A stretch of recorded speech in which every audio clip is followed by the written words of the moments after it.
Well, I'm headed back to Tennessee later this week. You've reached Talking with Dr. Terry, 180 Seconds to a Better You, message number 225. I'm Dr. Terry Wurzbacher. Yes, you heard that right. On Wednesday, I'm headed back to Tennessee, but this time it's a 1,200-mile trip instead of just 1,000. That's in my car, of course. Starting Saturday, I'll be participating in a 112-mile journey run, similar to Vol State, but different in so many ways. This is a small race. There's no entry fee and no support.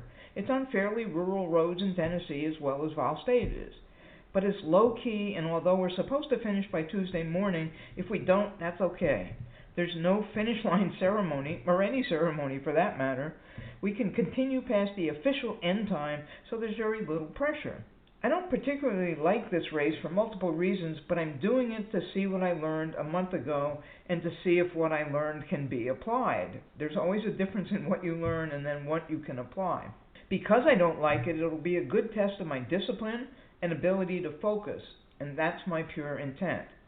It's also a good place to practice taking that pause after a reaction before responding. I'll still have sleep deprivation, I'll still have trouble trying to find resources, etc. I've also learned to use metrics and not just perspective.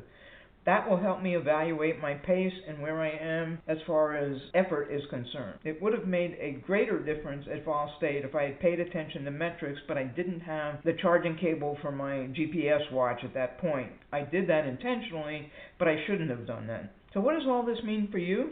There'll be no weekly roundup this coming weekend because the race starts on Saturday morning and ends on Tuesday morning. Well, sometimes Tuesday. I'll be doing my calls from the road, and they'll likely be in the morning, again around 6 or 7 a.m. Central Time. And that's for those of you who normally listen early in the morning or late at night. We'll see. Ideally, it would be nice to let you know my progress every 12 hours when we have to check in, but that's not fair to have you adjust to a new system. And no, I'm not going to be staying on liquids in the days before the race. I learned that lesson. And that won't be too hard to apply, believe me. There are less services along the way, so there's a need to conserve resources or carry more. I'm excited to see how I manage this race with great focus and attention to the discipline I need.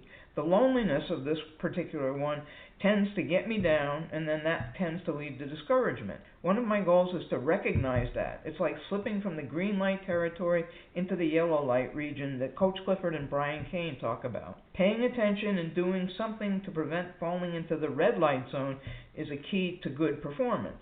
Let me know if you have any questions, and have a diamond day.